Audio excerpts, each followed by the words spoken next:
Okay, we got April 19th, Monday morning. Still no city council meetings, but I checked this one out this morning. This is High Impact Blogs, but this is a Navy guy. You'll hear about it, but I'm so proud.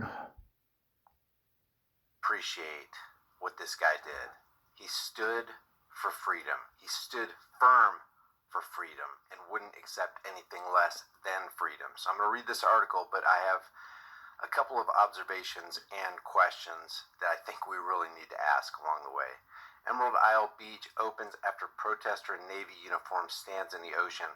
On Thursday, a retired Navy Master Chief stood in the ocean for about 10 minutes before being approached by police. He was in protest of the Emerald Isle beach closure. In front of him was a sign that read, "Land of the Free." I don't even think you can get any more powerful than this picture right here. You got a guy dressed in a military uniform in front of a sign that says "Land of the Free" in an atmosphere where they've taken away virtually all the freedoms in the name of protecting you from CV-19. It's brilliant. A few hours later, authorities announced that the beach would open up on Saturday complete with lifeguards, and it comes from the Business Insider. Land of the Free. Protester wears U.S. Navy uniform and refuses to leave the ocean amid beach closures. A man wearing a U.S. Navy uniform went to the ocean front in Emerald Island, North Carolina on Thursday in an apparent protest, you think, against the town's restrictions amid the sea virus pandemic. The man, who is identified by a witness as a retired U.S. Navy chief, was seen photographed standing in front of a sign that read "Land of the Free." Mike Connor, a longtime resident of Emerald Isle and surfer, told Insider the retired sailor stood in the waters for about 10 minutes before he was approached by law enforcement officers. Connor said the man was asked to remove himself from the area but refused the request. The sailor eventually left the water on his own accord without incident. Hours after the incident, the town announced it would lift the ban on access on Saturday. There you go. One guy. Previously expressed their disapproval by staging protests throughout the area and were fired up about the closures. Okay, now this guy gave them the silent treatment, which reminds me of a subscriber. Her name's Mrs. Waters. Check out her channel. She's a lot better looking than me, so if you don't like me, go watch her channel. But she's ingenious with not saying anything, which reminds me of this wonderful officer that, it's really too bad that police treat people differently that have been in uniform, people that have been in uniform and people that haven't. Now, I'm not dissing vets.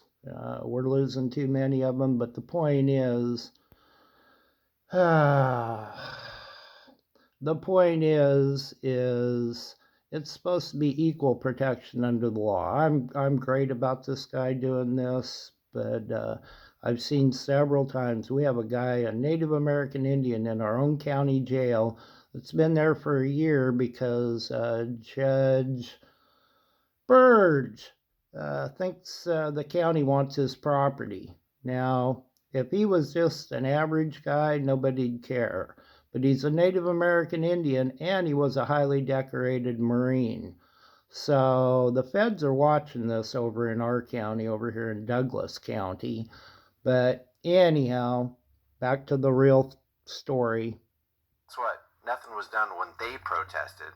We're very happy that Emerald Isle allowed access not just to us swimmers, but to everybody that uses it as a medium for their exercise. We don't want our rights stomped all over. So let me ask a couple questions here. First of all, why did it take a guy in uniform for somebody to finally do something? Yeah, no doubt. I really appreciate what this guy did. I appreciate him taking a stand for freedom and using freedom to rub it in the faces of every single oath breaker. This uniform guy right here, he's an oath breaker. He took an oath to protect and defend the Constitution of the United States against all enemies, foreign and domestic. And what did him and his fellow Thin Blue Line officers do? They turn right around and become the very domestic enemies they promised to protect us all from. So let me ask a couple questions and make a couple observations. Why did a guy in uniform stop these guys from going out into the ocean, putting handcuffs on him, kidnapping him, throwing him in the back of the cruiser, and taking him to jail? You know, if this was just a surfer standing out there in shorts with his surfboard, they would have gone out in the water and got him. Do badges and uniforms really grant special rights? And let me ask you this. Where are all the other military guys that could have been standing with this guy? I'm talking about even since this. Okay, yeah, maybe this was a short incident and nobody ever heard about it until after it was over. But I'm saying, why hasn't this started a fire in the hearts of everybody who served in the military that cares about freedom? We need you again, veterans.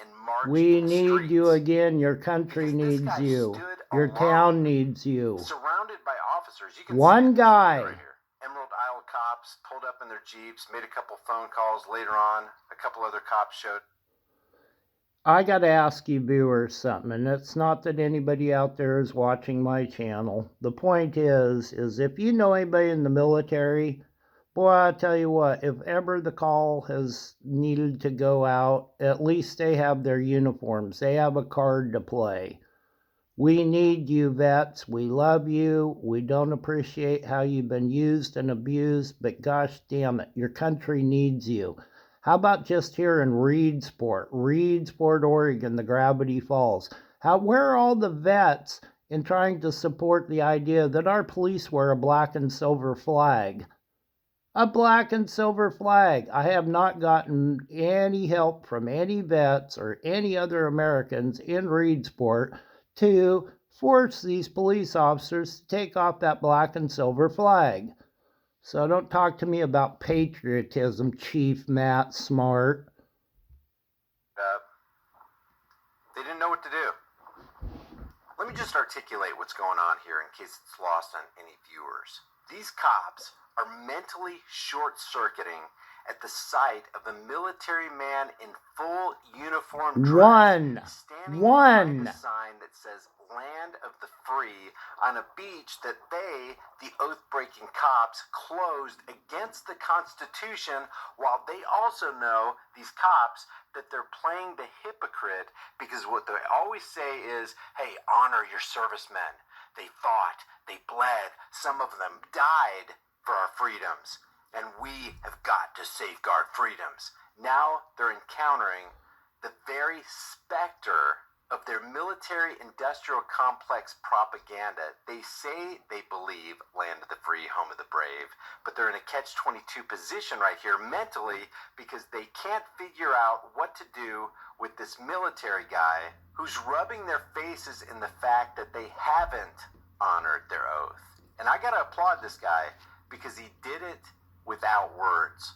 He didn't have to say one Mrs. word. Waters. And all he had was a sign with 4 words. Land of the free.